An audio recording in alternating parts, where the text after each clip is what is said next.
आज साउन 7 गते नेपालको वामपन्थी आन्दोलन र लोकतान्त्रिक आन्दोलनका महान नेता नेपाल कम्युनिस्ट पार्टीका संस्थापक मध्ये एक र संस्थापक महासचिव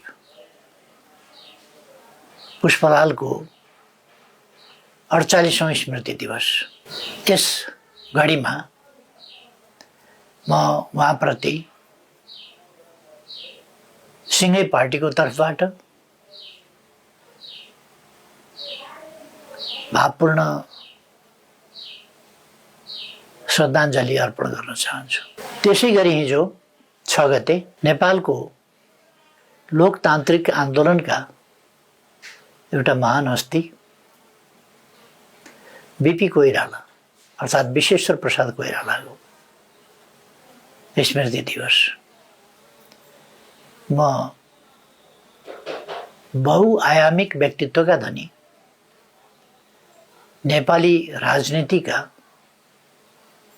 एउटा शिखर व्यक्तित्व बीपी कोइराला प्रति हार्दिक श्रद्धाञ्जली अर्पण गर्न चाहन्छु।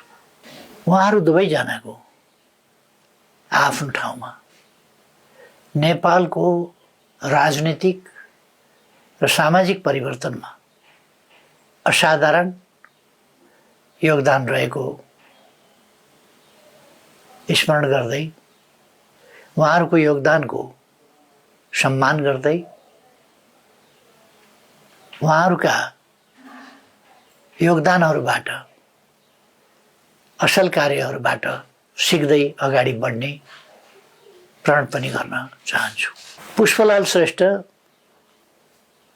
कम्युनिस्ट पार्टीका संस्थापक मात्रै होइन, संस्थापक महासचिव मात्रै होइन, नेपाली राजनीतिका सही विश्लेषक, एउटा नयाँ ढङ्गले इतिहासको व्याख्या गर्ने व्याख्याता, इतिहासकार, त्यसै गरेर राजनीतिक साहित्यका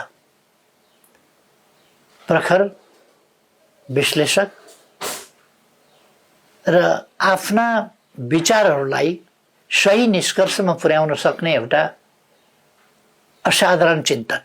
पुष्पलाल पारिवारिक हिसाबले भन्ने हो भने 97 सालका 4 जना शहीदहरूमध्ये सबभन्दा कान्छा शहीद, तर प्रगतिवादी सोच र अत्यन्तै सक्रिय र कर्मठ एवं युगान्तकारी विचार दिने शहीद गङ्गालाल श्रेष्ठका माइला भाइ पनि हुनुहुन्थ्यो। उहाँले गङ्गालाल श्रेष्ठबाट असाधारण प्रेरणा प्राप्त गर्नुभएको थियो। त्यही प्रेरणाले उहाँ जीवनभर राजनीतिक र सामाजिक परिवर्तनको आन्दोलनमा लागिरहनु भयो। नेपालको प्रगतिवादी आन्दोलनलाई खाली राजनीतिक परिवर्तनको सन्दर्भमा, राजनीतिक अधिकारको प्राप्तिको सन्दर्भमा मात्रै सीमित नराखेर त्यसलाई जनताको जीवनसँग कसरी जोड्ने भन्ने सन्दर्भमा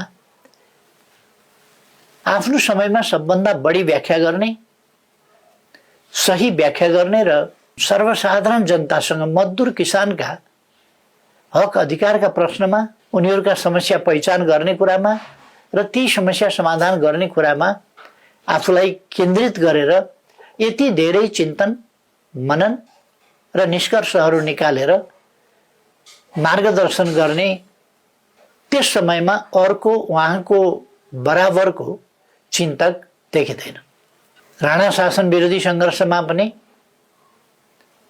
असाधारण योगदान गर्नुभयो र पछि पञ्चायती अधिनायकवाद र निरङ्कुश राजतन्त्रका विरुद्ध पनि उहाँले अनवरत सङ्घर्ष गर्नुभयो। धेरै वर्ष निर्वासनमा बिताउनुभयो र निर्वासनमै उहाँको जीवन बित्यो। एक ढङ्गले भन्ने हो भने उहाँको अकाल मृत्यु भयो कलिलो उमेरमा।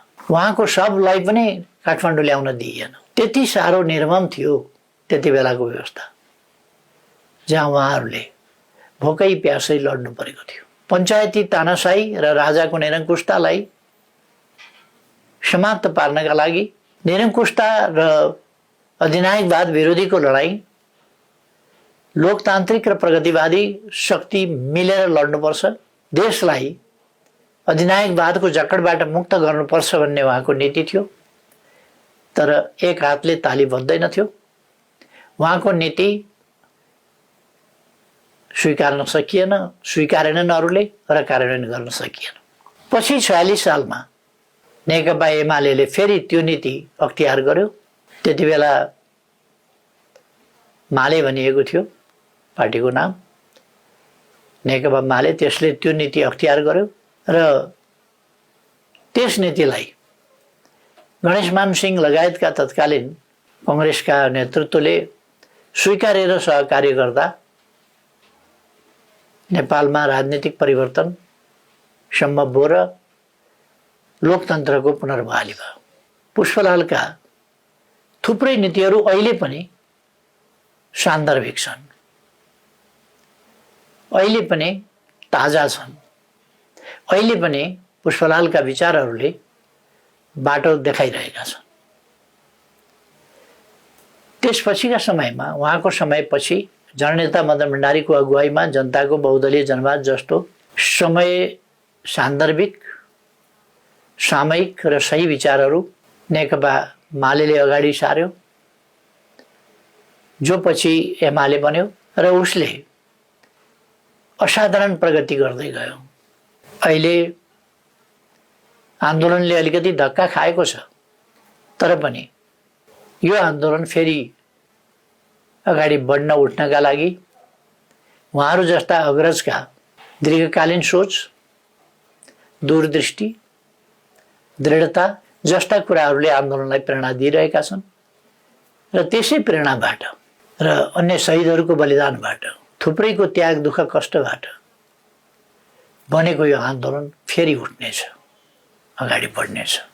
यस प्रसङ्गमा म बहुआयामिक प्रतिभाका धनी राजनीतिज्ञ, साहित्यकार विश्वेश्वर प्रसाद कोइरालालाई पनि त्यसै गरी स्मरण गर्न चाहन्छु।